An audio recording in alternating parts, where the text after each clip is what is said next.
بسم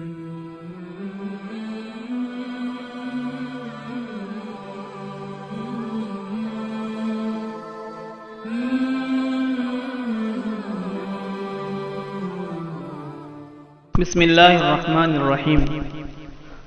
آج کا عنوان ہے بیوی کے اچھے کاموں کی تعریف کریں۔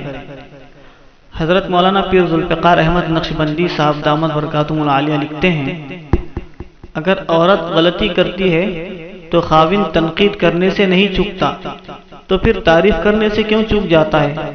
میری بات یاد رکھیں کہ بیوی کے اچھے کاموں کی تعریف کرنا بیوی کی بنیادی ضرورتوں میں سے ایک ضرورت ہے۔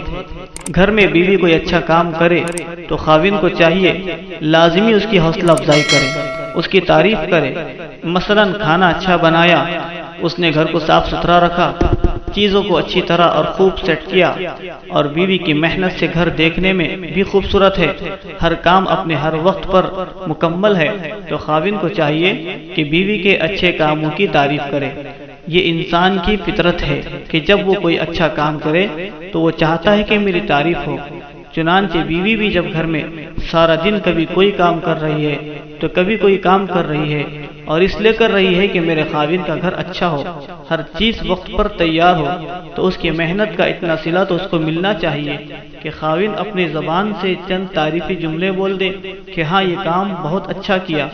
مثلا آپ نے کھانا بہت اچھا بنایا۔ اب یہ کھانے کی تعریف کرنا سنت بھی ہے۔ حدیث پاک میں آیا ہے کہ نبی کریم صلی اللہ علیہ وسلم کے سامنے جب کھانا آتا، اگر کھانا ناپسند ہوتا تو آپ خاموش رہتے اور آپ کھانا ہٹا دیتے، مگر زبان سے کچھ نہیں کہتے تھے۔ لیکن کھانا اچھا ہوتا تو رسول اللہ صلی اللہ علیہ وسلم فرماتے تھے کہ کھانا بہت اچھا بنا ہے، یعنی پکانے والے کو حوصلہ افزائی کے کلمات مل جاتے تھے۔